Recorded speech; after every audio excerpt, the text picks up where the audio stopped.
Child trafficking is a topic that is enough to turn the stomach of any human being with a heart. In the last 4 months alone, by simply pulling over my vehicle here in Tanzania and stopping handlers who were using special needs children to beg on the streets, we have been able to bring 4 trafficked children away from these crime syndicates and into our family safety. These are children that have been stolen from their families. Often they are non-verbal and cannot tell us where they are from. They cannot tell us their name. These are children that are either snatched or the family is sweet-talked and they are told, we will take your child to the hospital or to some special facility, and the family tragically never sees the child again. Some of the children are relocated to areas in Tanzania, others are moved over the border to Kenya. And these children are used like a resource. Their health is in terrible situations. They are not looked after well. They are not loved. They are not cared for. They are merely seen as an opportunity to make money. We should not negate from this topic that some of these children are sacrificed. We are aware of this. Some of these children are sexually abused. This is a part of the dark religious beliefs of the nation outside of the crime syndicates who are trafficking these children.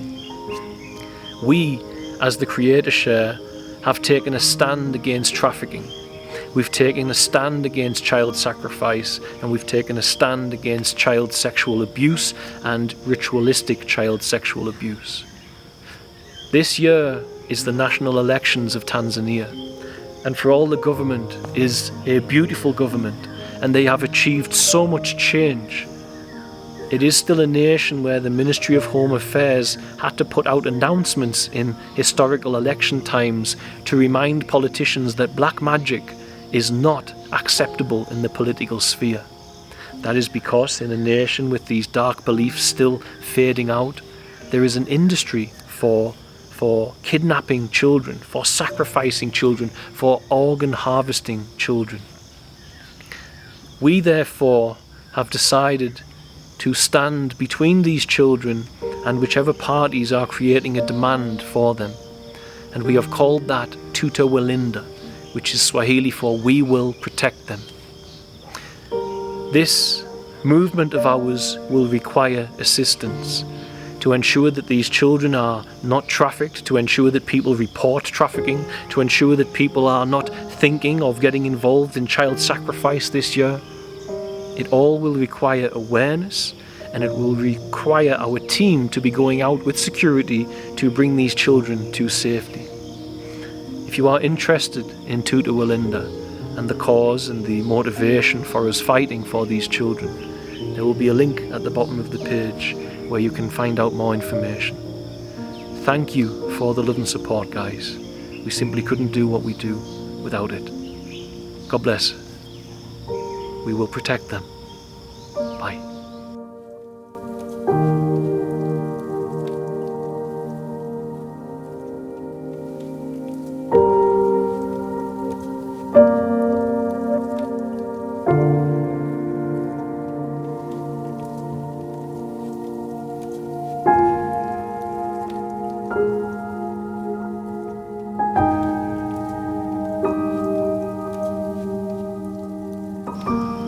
The Synagogue of Satan. This is a term that is found in the book of Revelation in the Bible. The verse says that in the time of the Synagogue of Satan, the members will say that they are Jews, but they are not. In our modern times, with all that has been going on in Palestine, there are those of the Jewish faith and many well-known commentators who have brought up this verse and brought comparisons or questions regarding Zionism and whether Zionism is a form of Judaism that has been infiltrated by the behaviors that are not of compassion and love and peace, that are not of a forgiving and loving God. Therefore, Of late, the Synagogue of Satan has predominantly been heard in these corners. I, as the one speaking here, remain neutral as to the connection of the Synagogue of Satan verse and Zionism. But what I do not remain neutral to is the existence of the Synagogue of Satan. And what I can say is that without any doubt, within inside our world, there are worldly structures that span from ideologies to political ideologies, scientific ideologies, financial ideologies, military ideologies, educational ideologies, and the structures that allow those ideologies to become manifest reality that are part of the Synagogue of Satan's workings and part of the Synagogue of Satan's deception of mankind. We must now step into our faith if we are to understand and look at this, and I bring the topic now as it seems that the masses are beginning to look at various structures that are related to the Synagogue of Satan. As we bring into question the secret societies of the world, we bring into question the deep state, the military-industrial complex, the financial powers, the services and secret services, we are seeing a mass awareness of these structures and their deceptive ways and corruption as the JFK files are released to the public. What I wish to say is this: the JFK assassination, to many, was a ritual sacrifice. I will get on to who is behind the Synagogue of Satan and who is the orchestrator and the head of the snake that we must remove. But be aware of this: our reality is akin to a simulation, and there are those who are adept through communication with certain parties, forces, and ancient wisdom and ancient knowledge about how that simulation works, how the program codes of reality that we all are using and living within function. Inside the generous heart of Creator, the 0 point of creation that poured forth all creation, the pouring forth was mathematical, geometric, and all of that has resulted in the soft-edged wonder of being awareness in human form that many of us experience, or the ragged-edged suffering of being awareness in human form that many of us have experienced. Behind the fabric of that final output of sensation and sensory relationship to this reality is a completely hidden world of geometry and program code and binary code and ultimately akin to a computer simulation.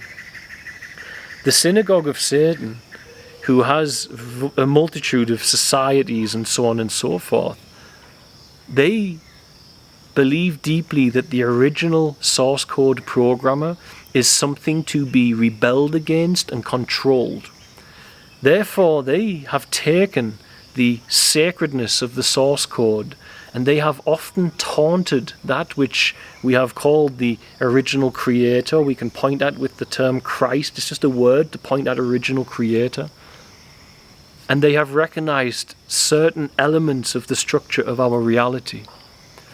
One key cornerstone being that the number 11 is a building block for reality.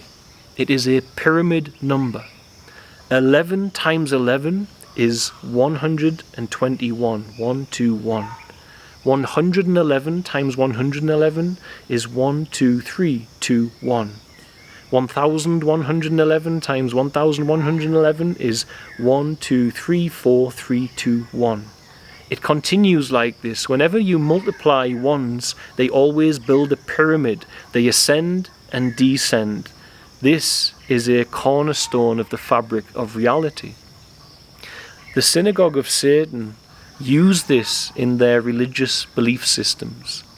And that makes JFK's assassination profoundly interesting, a profoundly sad event.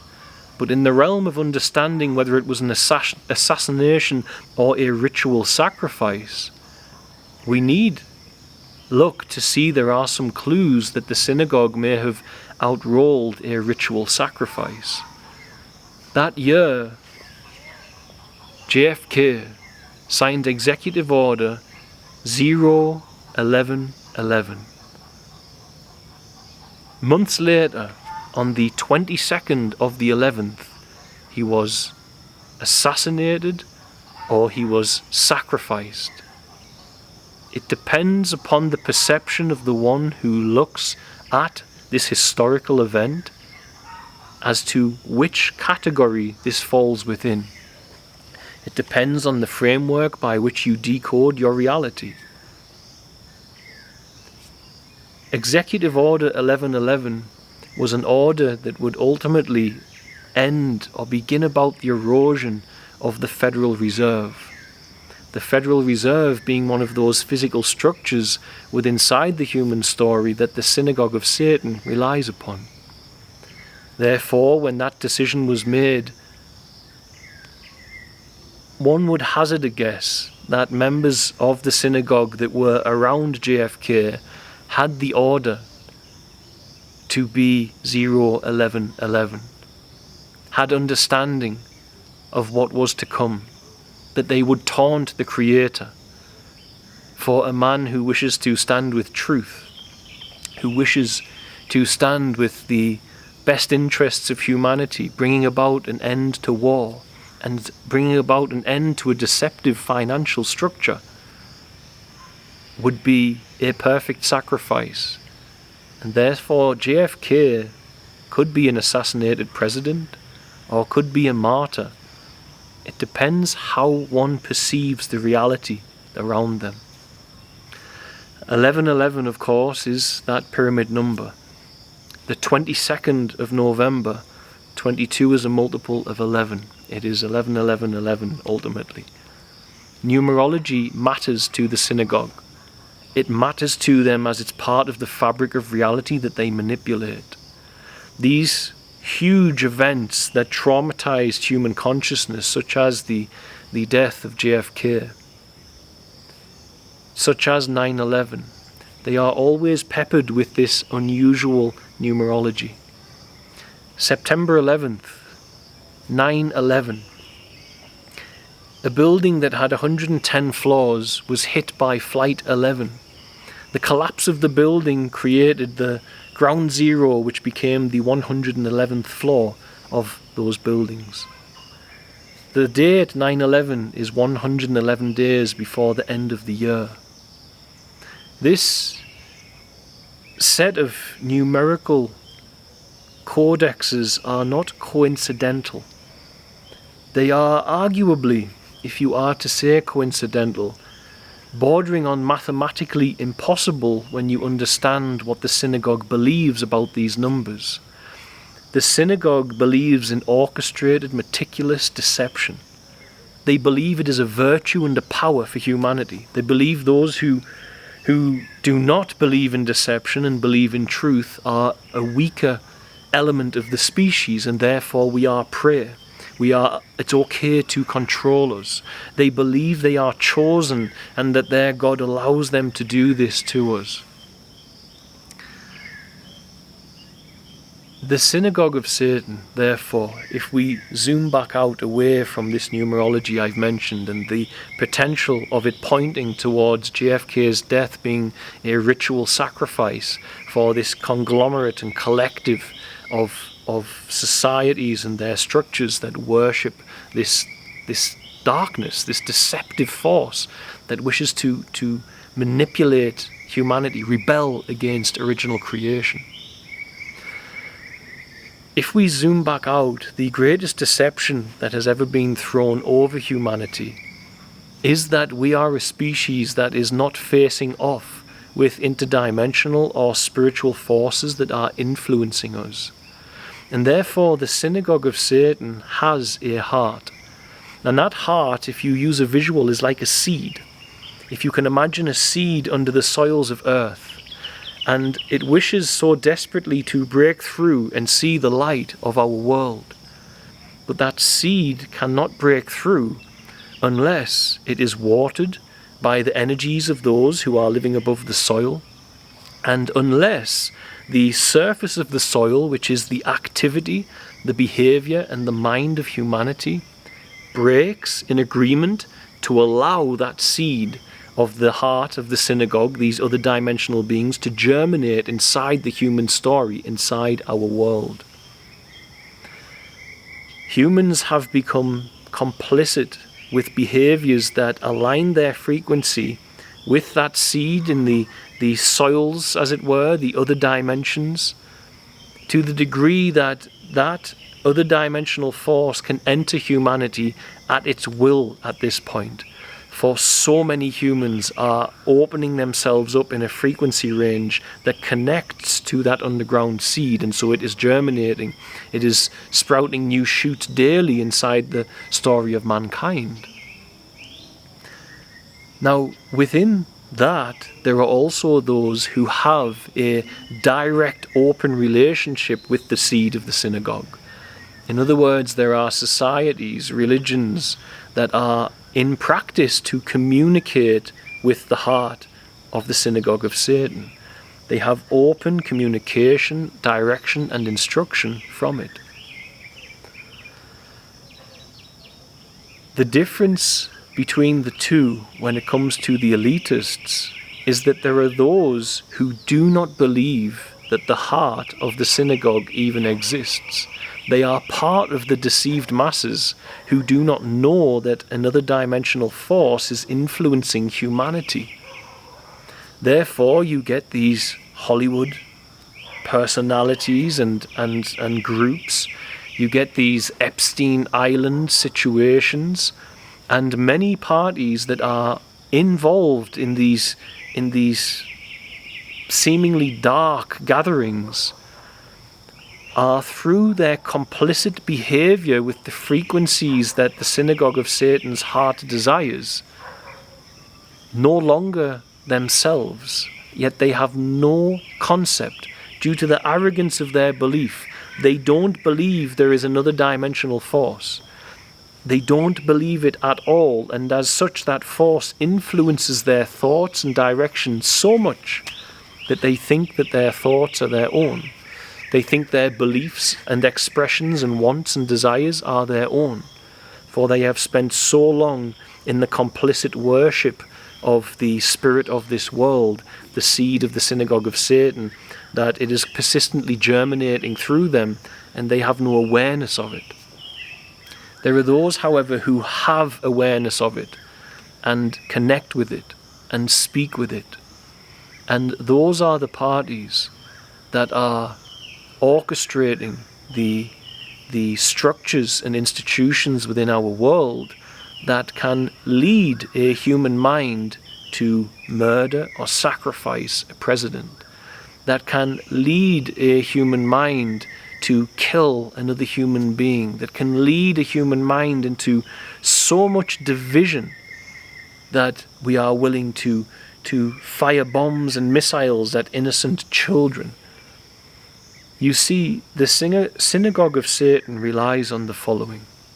Your children are being born into a world, your grandchildren, your great-grandchildren also, in which they are expected, the parents are expected to hand over this child at a very vulnerable and malleable age of 5 years old. They are expected to hand this child over to an education system. And that education system gives this child a very limited and restricted bandwidth of information. And they keep hitting that child with that information until they are a young adult. The child is told to recall that information to succeed, and by the time they are a young adult, they have a cloned consciousness. The masses all interact with reality in this new, restricted manner that would not have happened without that restricted information. If the information being fed into the minds of our children were to be altered in the schools, we would immediately see a shift in the output of our intelligence collectively. However, the synagogue does not want to see that.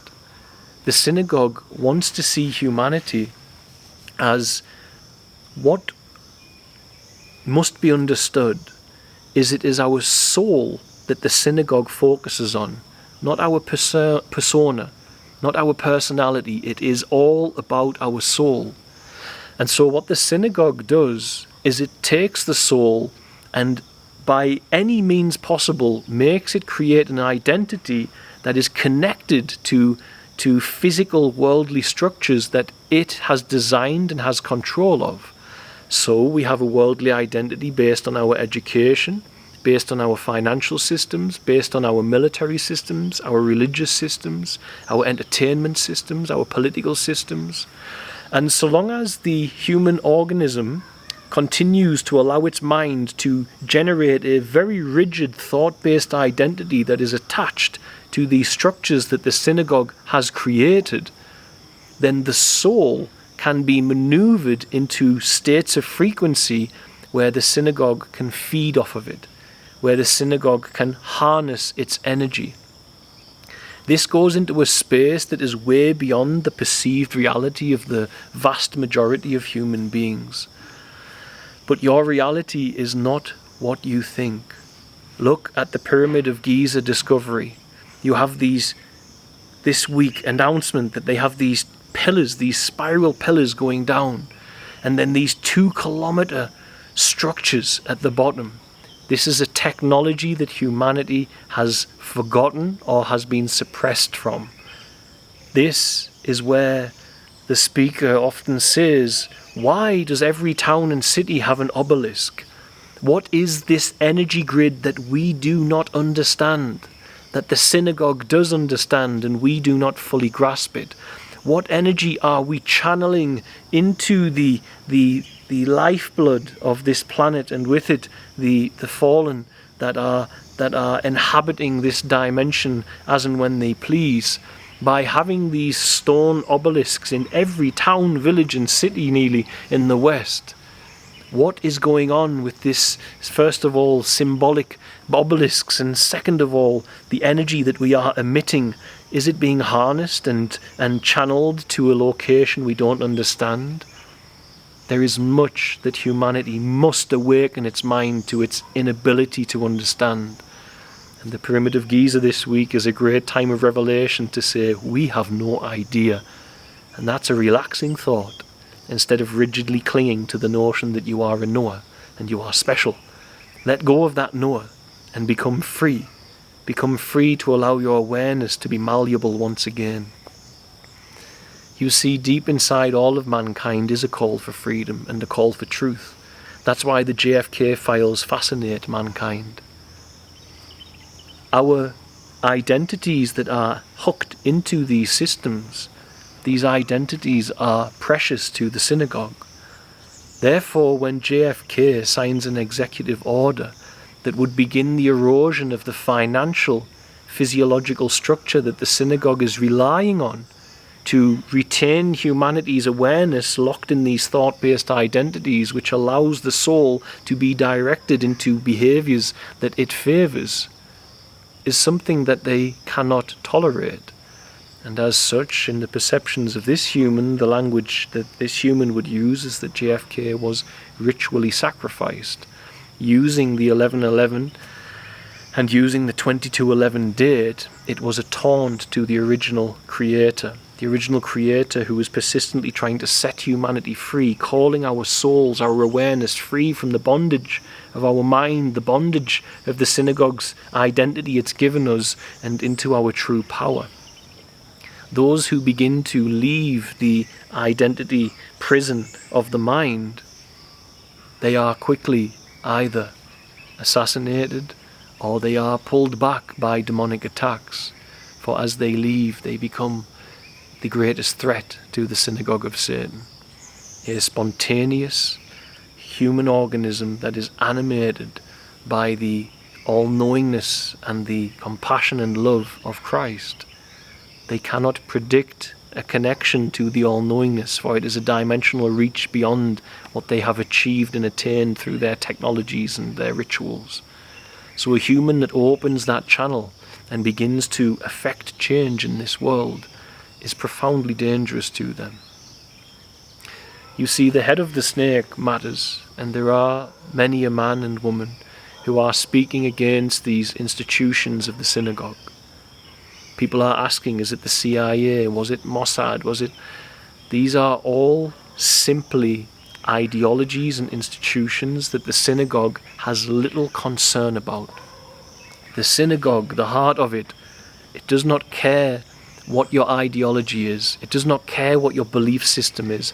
It does not care what it is that the human mind and thought has attached itself as a religious identity, or a Zionist identity, or a political identity, or any Christian, Muslim identity.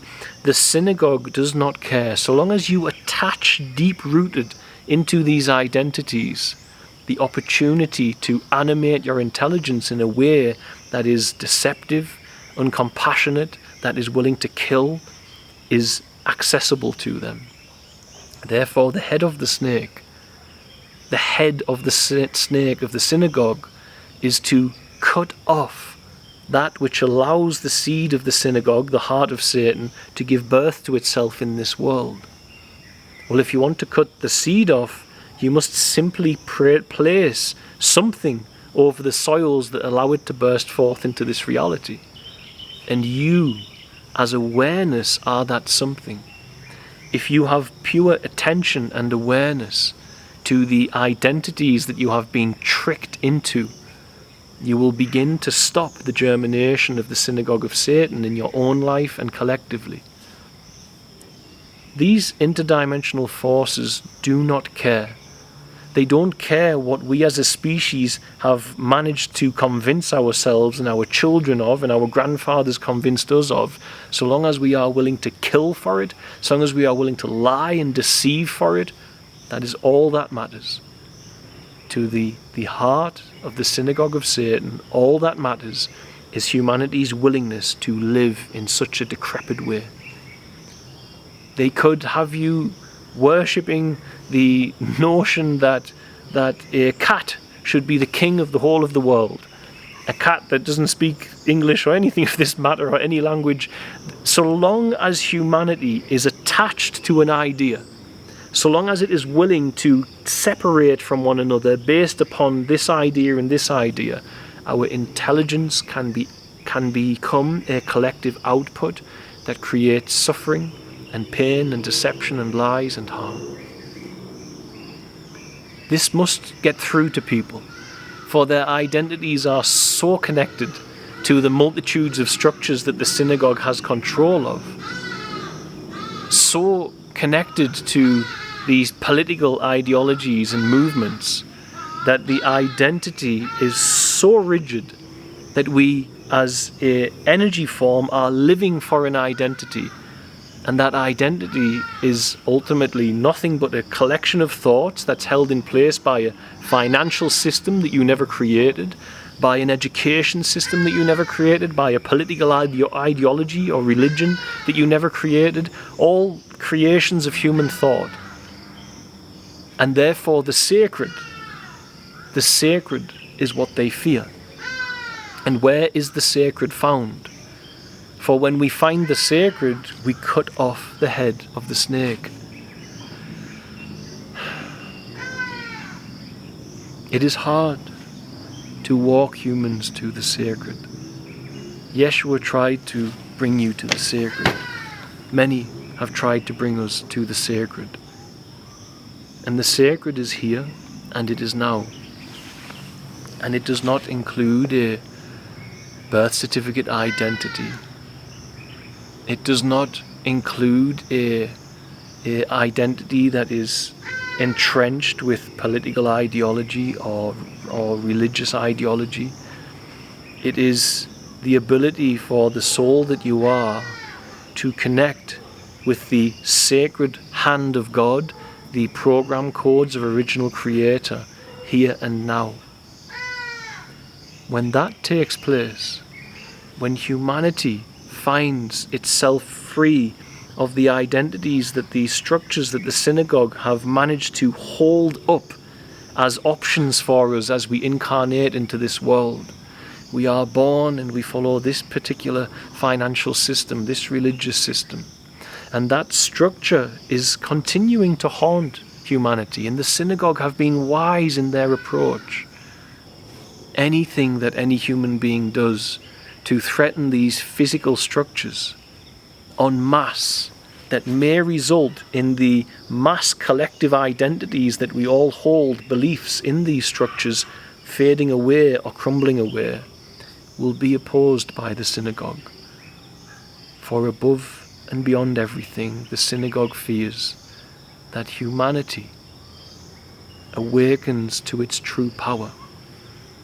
And its true power is one that is Christic. Its true power is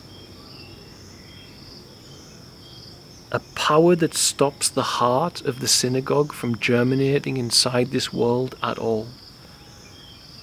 We, as individual beings, determine whether or not the fallen angels and that interdimensional force may have residence inside our world. Our own fragmented psyches and traumas that make us behave in certain ways and formats that align our frequency with the frequencies of the ones beneath the soil, as it were. That is what must be eradicated. That is only eradicated not by how, not by doing. If you try to eradicate the identity of thought that is held in place by the synagogue or is polluted by the synagogue, if you ask how to do it, it is like blowing air into a balloon. It just keeps inflating it. So therefore the how is the problem. The questioner, the one asking how, is the problem. The reality is, it is pure, potent awareness that disintegrates these identities within us. And in the disintegration of those identities is born the power of God through man in this world, where we speak with authority to the demonic forces of this realm about the power and with the power of God, not to God on behalf, begging and pleading an external to deal with it. You face off the demons with your own Christic power. This is what is not understood.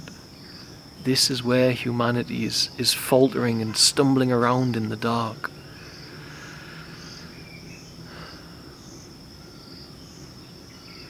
Had JFK succeeded in eroding the Federal Reserve, an unjust monetary system that is based on printing money out of thin air, that was born originally by those who held vaults of precious metals and recognized nobody knows what's in the vault. We can just print promissory notes at will and say that the money's in the vault. Those are the parties that gave birth to the Fed and the central banks. Had that system been eroded and dissipated, it would have also eroded part of the identity, the collective identity of humanity, and humanity would have awoken into potential options of freedom that the synagogue did not want to see. Therefore, JFK is akin to a martyr who was trying to bring down a worldly structure that was holding the identity of man in a place that does not serve it well. We, as individual human beings, therefore, if our Creator is to continue this multi-pronged attack to liberate us and set us free, there will be more humans in positions to attack these worldly structures that hold our identities in place. And those opportunities will come for humanity again. But at present, we as individual souls must also become aware. We must become aware of what identities within us are hooked and structured to the synagogue of Satan, what ways, what drives. There are some of us that are completely driven inside this world by following only those structures and following only the rules we were trained with as children by those structures as we do so. We must break free of those identities. And the asking how, or the attempt to do it, is blowing air into the balloon of the identity. And therefore it is not how. How is gone. It is surrender. It is pure awareness. It is pure loving awareness, which is to die and Christ be born. And that is what the synagogue fears above all else. And that is why in the perceptions of this human, whether you agree or not, JFK was ritually sacrificed after signing Executive Order 1111 on the 22nd of the 11th later that year. For it could not be tolerated that a structure of the synagogue that is busily holding mental identities of the masses in place was about to have a direct attack, and that can't be tolerated. And so to end this problem, it is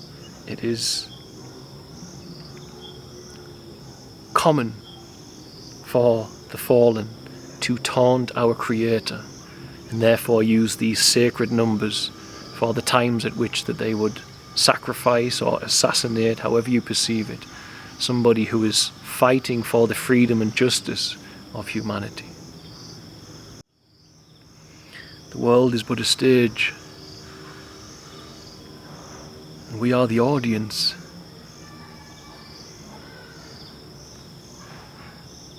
But when we release these identities, we get up on the stage and we start adding to the play. And the director, who is dominant in this world, who is the heart of the synagogue, cannot predict those who will get up on the stage and start altering the story of the play. And that is what they fear beyond all things. Humans who are not operating from a bedrock of analysis and thought, but from the spontaneous arising of the suggestiveness or the voice of our living God, Christ, which is found here and now in that connection to the holy of spaces. But the majority of us are connected through our complicit worldly behaviour to the unholy of places, and therefore the Spirit can predict everything we do. But if you are connected to the holy by rejecting the world and overcoming it, by rejecting the comfortable prison cell of worldly desire and overcoming it, you become an unpredictable force in this world. And Satan fears that above all. And the more people awaken to that, the faster the synagogue will fall. Who killed JFK? CIA, Catholicism, the US government. Does it matter? What matters is that structures, institutions in the world are being born because we are complicit with the seed of Satan which exists beneath the soil. And if we are not complicit in our behaviour and actions and deeds, it cannot germinate. And these structures that may be organic and beautiful cannot be corrupted from within either. We wrestle not against flesh and blood, guys. It's spiritual wickedness in high places. You've got to take the fight to that spiritual wickedness. You can't just sit back in your restricted state of functionality that the education system has given you and be aware of it and combat it. We must take a stand spiritually. We must. If we do not take the stand spiritually, we will continue this road of our children being born into this synagogue of Satan's system that tricks us, that owns our identity, that owns your birth certificate identity and everything associated to it. And that entire structure only exists as a concept in human thought on planet Earth. And if you, as awareness, refuse to play the game with that concept, that means that you can take the identity of that concept and use it as a tool to actuate immense change and garner great power. And those humans I know who are most powerful in this world, with the Christic heart and the most wealth, are the ones who have taken the identity of the system and used it for the will of their soul. And those who are the weakest I know in this world are those who have taken the identity and believed the identity to be all that they are, and they sit numb with the substances that the system has offered them and the entertainment the system has offered them, and they believe the identity to be what they are, and the awareness is amnesically lost and buried between a thought-based identity which is polluted by the structures of the synagogue of Satan. Take that identity, become aware of it, and use it to your advantage. Use it to the advantage when animated by the will of the living God. Do not let the identity consume you. You are not it. You are the awareness that is aware of it, and when that awareness is plugged into the spirit that is holy, that identity becomes your greatest friend and tool in this world to bring about and build change for the Christ. When you're the identity, you're just another fuel cell, having your energy drained by the synagogue and its heart. I hope this is clear. If you ask, how do I escape this identity of the synagogue? It is not about how. There is no how. Awareness automatically organizes that for you. The how implies that the identity has control, and the identity is the separator of you from the power of Christ, and so you just inflate the identity by asking how. What you're looking to do is pop the identity so there's nothing to inflate. And there you will be animated by the living God here and now. And that's what Satan fears above all. I shall leave it there. God bless, guys. Be well.